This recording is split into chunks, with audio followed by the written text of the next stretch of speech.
Port Adelaide, I'm sure they're in review mode at the moment. They finished 10th. They wouldn't be happy with that. Ken has been good enough to join us. Thanks for your time, Ken. Afternoon, boys, and you're right, we're not happy. Oh, I bet you wouldn't be. Can we just touch on Friday night before we do the more bigger picture stuff? I guess how do you explain the first quarter? Because all throughout the week we're still in this. We want to win. We want to give ourselves what small chance we have. And you would have expected when that finals position was on the line that there would be some vim or vigour or something, but it was just insipid almost. Yeah, it was really disappointing, Bicks. There's no doubt about that. We didn't start the game the way we'd have certainly liked. It probably continued on from the week before. We finished the game in a bad way, and your form can sometimes continue on in that way. To our credit, as little credit as you can take, we found a way to get going again and found a way to get back into the contest. And yeah, it was really disappointing, but that game mirror imaged our year in one game, didn't it? We had in reverse, we had a bad start and a stronger finish. We had a great start and a really poor finish to a season. Yeah, that was my next question. It was basically a culmination of your last 7 weeks. Why did your game collapse, do you think, in that period? Well, we go through it and we look at, I said this straight after the game, we understand what went wrong. We understand we lost the battle around the contest, and that's our heartbeat. We can't win if we can't win that battle, and the stats back us up. Our good run of form through the season where we got ourselves in a position 11 and 4 was all around the contest. We were able to win that and win that strongly, and then we lost our way. Now, some of the reasons into why you lost your way is, we're going through a lot more of that currently, as you said, with review. We are working our way through it. Some part of that goes into the way we set up. Sometimes some of the personnel weren't nowhere near the same sort of form that they were in the earlier part of the season. So there's a few things that go to it. It's not as simple as this one thing was the reason. I know you said all week, and after the presser, you know the what, and I think most people do know that. I still struggle with the fact you don't know the why. I mean, for 8 weeks, it's been the same thing. Most will say for the year, and a lot of people that we speak to think it's been there for 2 years, and you recruited to fill a need, it hasn't worked. Yeah, that's right. I can't believe you don't know the why. No, we understand the what, and it's the scoring issue that we had, but it's the contested possession stuff. So when you lose that part as well, and then your scoring dries up together, I mean, our scoring wasn't great through the whole year, but there was, at 11 and 4, I think we were 6th or 7th on scoring, so we weren't terrible. Sydney Swans, typically a good performing side, never score heavily, but our mode has been a bit better scoring team over the last 4 or 5 years, and we've dropped off in that. We didn't have the ball use that we wanted. We didn't have the speed of ball use that we were looking for, and we dried up really quickly. And the opposition, they played us a bit differently. I think they played us from a lot of numbers in the way. They know that our scoring is a challenge for us, so they filled us up pretty quick. Looking back, what would you change? Anything? Oh, yeah, we'd like to change, crucially, some of the things in the last part of the season, particularly. We'd like to be able to make sure we win our contested ball. We'd like to make sure that we had players and personnel in better form at the right time of the year. And we'd like to also make sure that we don't hurt ourselves as badly as we continually do. And, we have that's what goes against you. And when you get on you both know, when you get on a run that's positive or negative, it can go out of control quickly, and that's what happened. We had a really positive run, and then we got on this roll where we lost a couple of heartbreakers and really strong games, and we put ourselves in a bad position. We lost the game in Fremantle. That's the game we put ourselves in the position of spiral, and that's where we stayed.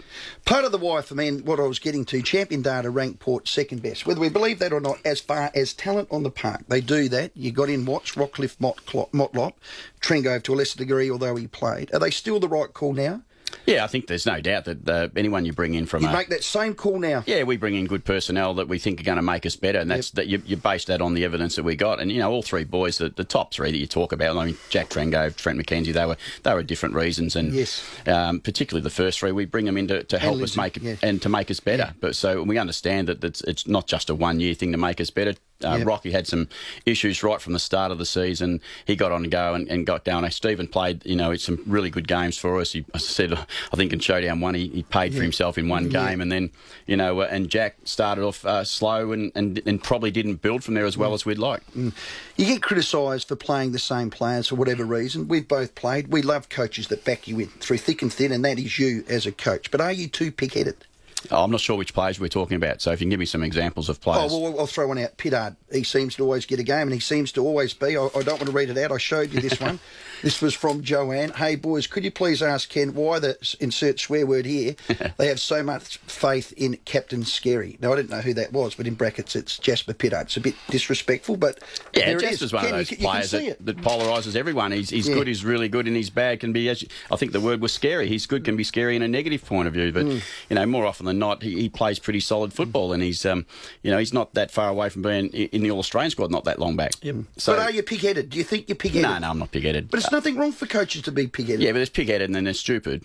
You know, you got to reward. And that's form. a fine line. Yeah, like, that's exactly right. And when you win and lose, you can be marked either side of the line. You know, and I think the players that we had available at the end of the year were the right players to pick on that game. Okay. Just on the contest stuff, because it is such a critical one. When I look at Wines and Powpepper and Ebert and all those players, I see them, that is their strength, winning it inside. Have you been able to identify, perhaps it's not that inside ball, is it the one that's sort of a bit more on the It's exactly bouncing? the one, Bicks. It's the scramble scrimmage ball that we would talk about. It's not so much the first part of the clearance, it's the next part, and that becomes an outnumber method thing. As I say, there's a little bit of method in that.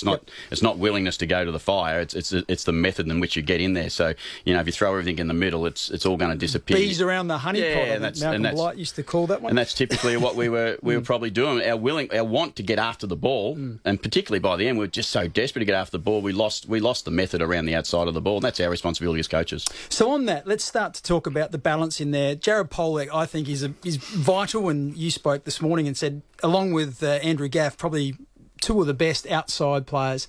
Don't let him go, Ken. sorry, Vicks. That's it. You want to have a go or not? I'm just looking at Ken. So what I'm thinking is, you've offered players 5-year contracts before. Why aren't you prepared to do that with Jared? Look, all the decisions are made around all the evidence that we have, and all the evidence includes medical evidence, you know, long-term viability.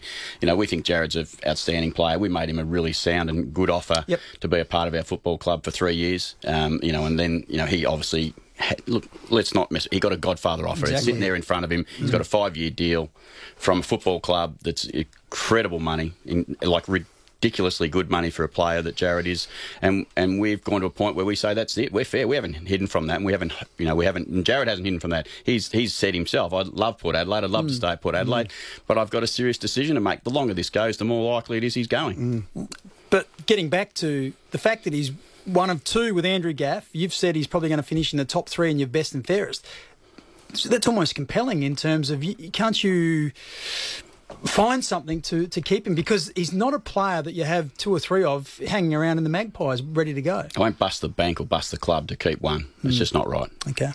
Were you happy with your coaching group as a collective, with the connection with them? Yeah, we had a good group, but we've got significant change going on now, which is healthy for us. I think it's really healthy. You know, we've had Nixie with me for the whole 6 years. Greasy's been there for 5 years, and Lady is a slightly different scenario. But I think that in itself is a healthy change for us. It'll create enthusiasm, it'll create new ideas, it'll create some freshness amongst the playing group. So there's a whole heap of good things that'll come out of that, and we wish all 3 of the boys, the best. Sounds like you did a great job for Lady. We had him on, and that's brilliant. That speaks volumes of you as the man, Ken. I don't know, I didn't need to say that, but it is worth saying. A senior assistant, you seem to have always had one. Nixie's gone to GWS.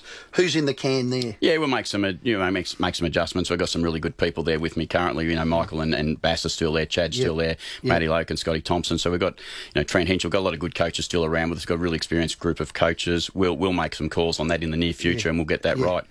Do you think you have the game style and the philosophy of how you want them to play? Does it match the playing group that you have? Do you think you have to change the way that you want the game played? Because for whatever reason, this group can't do it when it's tight and consistently week in, week out. Yeah, because the game style at 11 and 4 was fine and good. I think there's some reality in it though, Rowey. I'm not going to hide from that. There's some reality in it that we haven't been able to get where we don't want to be 6th to 10th.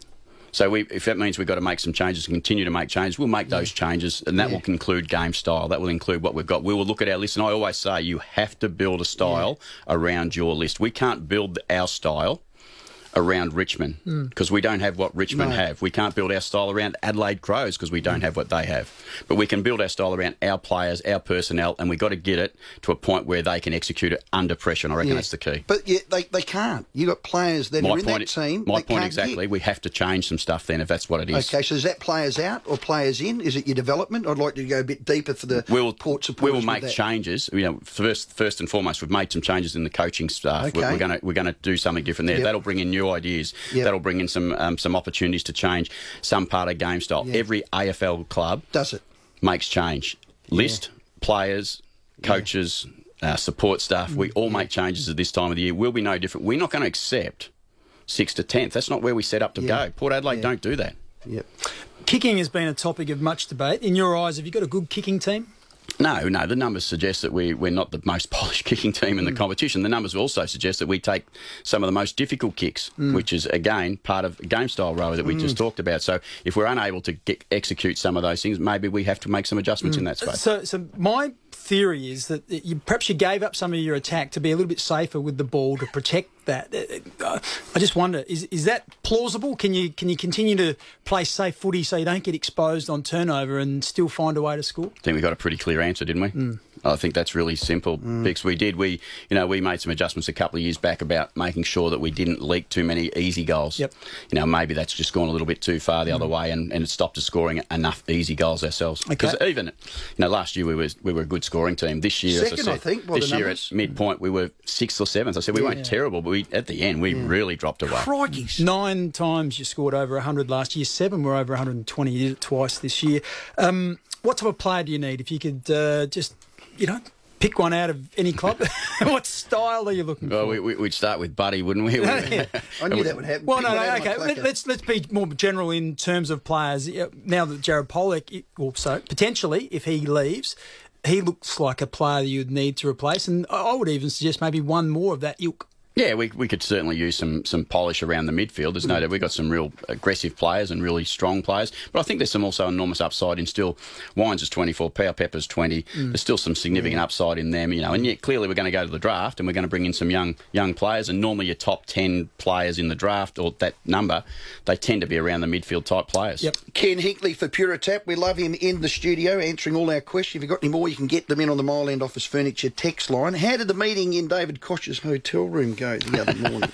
A meeting in David Koch's hotel room. told us that you were in there, CD, KT. We had a chat. Because he can give you a couple of left rights, can't he? No, that's what your bosses are supposed to do. I'm sure you get some here occasionally. Yeah. Oh, boy, do the ratings ever go down here? Yeah. Ken, he doesn't, I do. Oh, please. So how do those meetings go? Yeah. Not good. Yeah, well, they're fast. And we're meant to fly as one, but Big somehow has never. I'm right behind you.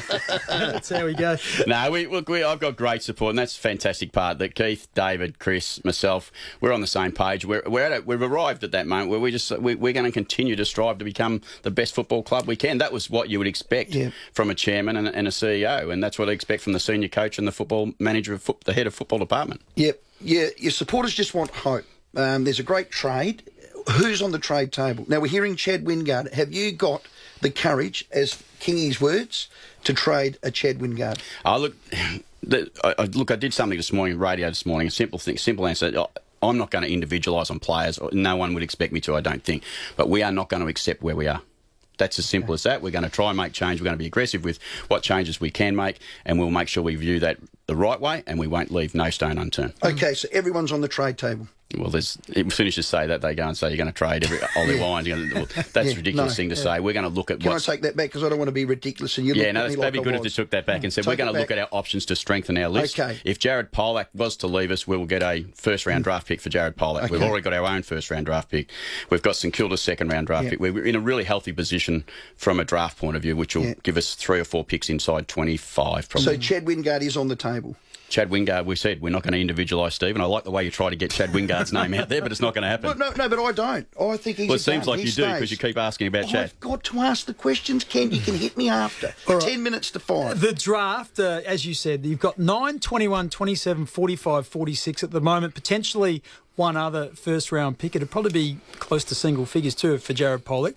Would you be prepared to package that up to get something really special with the top-end South Australian talent? Yeah, my worry and concern in doing that is drafting is no guarantee whether they're at the top end or they're not at the top end. I love the talent of the 4 or 5 South Australian boys, not just the 2 obvious ones, Rankin and Lukosius. I mean, they look like absolute superstars, and you know, you suspect they'll be gone in the first 2 or 3 picks. I don't think any club sitting in that spot, one, would make that call unless it's heavily weighted in their favour. I'm not going to be someone who sells everything to get heavily weighted in their favour. Yeah. Moreland Office Furniture text, we've got the listeners here. Can you please ask Ken about Jay Schulz as a forward line or kicking coach, please? Shane. I think Jay's back in Melbourne living, so I'm not sure what... we've seen Jay a couple of times through the season. He came to the hotel once and he was at the MCG, I think, for one of our games. I think from a family point of view, he's pretty happy and doing what he does. From Bill, my theory, with Port's end-of-season fade-outs, is the China trip the problem? Would you, if it was your call, go to China? Yeah, I would. I'd support the club, absolutely. And we've been very successful going to China. We've come out of the China game. We've lost actually both games, I think, coming out of the China game by small margins. I don't think it has any impact at all. If it did, it lasted for 7 weeks. I think that would be a really poor excuse. Yeah. Sorry, one more from Dave. Sure. Dave, a bit of clarity from CD today, touching on Jack Watts carrying an ankle injury since round 1. Rocky had a shoulder. Were we marking them a bit harshly? The assessment, David? No, the boys wouldn't want you to mark them any softly. Okay. They would be happy for you to mark them harsh, and they came here to have an impact, and they wouldn't, by their own words, I'm sure they'd say they didn't have the impact they would like. A lot of outside noise, particularly since the end of the year. You missed the finals, some vitriol from supporters. How does that sit with you? Does it affect you in any way? Oh, no, it's fair. We just talked before about, how we all get rated and how we all get marked. In our jobs, your job, my job, we're rated on performance, and we should be marked harshly. And does it affect me? Bloody oath, it affects me, because I don't want to be in charge of the footy club when it's not performing at the level that its supporters want. We've got 61,000 members. We want them to feel happy and up and about at this time of the year. There's not one Port Adelaide member who would be feeling like that today. I own that. I understand that. But you personally, how are you? I mean, it hasn't been a good 12 months. No, it's been tough, but footy seasons are tough. As I said after the game, I'm wounded. I'm not dead. I'll be okay. Wounded, you're not dead. You've got years to go. I think I've got your problem. You don't drink enough red wine. You don't drink at all, do you? No, I don't. Donna does, though. I'll get you some Ruston Blackgut Shiraz, and that might just cheer you up. Have you got one now? Come out swimming, fishing with me. What's that? You just opened it. If we had one of them, we could trade anyone, Rowey. We could do. Just for the supporters that are listening now, we've run out of time, I know that. Is it a quick fix? So I'm a Port man. I want to have hope from my coach that you'll do everything you can to jump straight back as a contender next year. Is it a quick fix? Well, I'm going to answer it this way. Clearly, we're going to do everything we possibly can to be back in the contender position next year. We expect and demand that we are capable and good enough to be that team. As I said, two-thirds of the way through this season, we were good enough, and we lost our way. So I live in the fact that it doesn't need a lot to fix, but we have to fix some things, and we will fix those things and give ourselves the absolute best chance to come back with a bang. Okay, Ryder's puffed. You obviously have put that as a priority to give him some help. And looking at him forward, oh boy, that put a smile on my doll. And I had a look at your doll, it smiled as well. Yeah, it did. No, Paddy. So is that a priority? Is that your priority? We certainly brought Paddy here 3-4 years ago. That we brought him here thinking that he was going to be a vocal forward for a vocal point for us up forward to go to, and what it turned out is he can kick the ball. It turned out he was such a good ruckman that we needed to put him in the ruck. And look, I can tell you one thing for all those listeners: have a look at the numbers with Paddy in form, and have a look at the numbers with Paddy out of form, and you'll see a significantly different. You can't roll on the back of his success. You've got to proof yourself against that, can't you? That's exactly right. That's why you have to. But what it suggests to me that we need a nice, strong ruckman all the time. Yeah. Our group survive off and revolve around a good ruckman. I think any team, if Max Gorm was not in good form, I'm not sure, that's a good point. where they would be. So that's your number one priority, to trade in a ruckman. Is it Lysette? My number one priority is to make the team better. Okay, well that's a good answer. That will include all options, whether that be a ruck, whether that be, as you asked me before, Bicks, is that an outside mid, is that an inside mid, is that a back or a forward? We're going to go for the best players we can. How's Charlie? Sorry, Bicks, I'm hogging this. No, sorry. He's pretty good. Big fan of Charlie. Bicks, sorry. You looked at me. Sorry. I know I hog him. Charlie's a good 6 or 7 weeks away from being perfect, but he's over. He's had surgery. He's on recovery mode, and he's significant. And that's one of those moments. Some people mean a lot to your players and mean a lot to your team. And when Charlie hit the floor what was it, 3 rounds out, 2 rounds out. A few of the boys hit the floor maybe with him. And a bad time in that damn game as well. Yeah, well, we had plenty of opportunities, though. There's one game. We still should have won that game. We were 8 points up, I think, with 70 seconds to go. We should have had enough knowledge to get that done. Todd Marshall's another one. He went down in the Sandful, and initially you thought could be season ending, and then it was good news. It was going to be a couple of weeks, but it seems to have lingered a bit. Yeah, he hasn't had the perfect preparation to come back. His ligament on the side of his foot hasn't been as well as we would like. It's a bit more damaged than we thought, but it's recovering now. Like, he was probably, if we had been ready for a bit longer, he would have been a sneaky chance, but, you know, he wasn't able to get up. And as you're right, what looked like initially a pretty bad injury, and we first thought it was going to be a great result, and then it ended up being not so good a result. Because I think he's one. I'm preaching to the converted, but he has got something that is a little bit unique. Top-end talent. Top-end talent. No doubt about that. And you talk about some of the players you have and don't have available. He's in our front half. He's, as a young player, I don't know whether you know, when he did go down, he was our leading goal kicker. He's a second-year player, effectively, and he's a pretty good player for us. So we live in hope, and that's what you've got to build for Port Adelaide people. There's some hope. There's some optimism in our football team. That 25 minutes went too quick. You always front up, Ken. We do love that. We thank you. Just one last one. Any pre-season camps? I know a good one.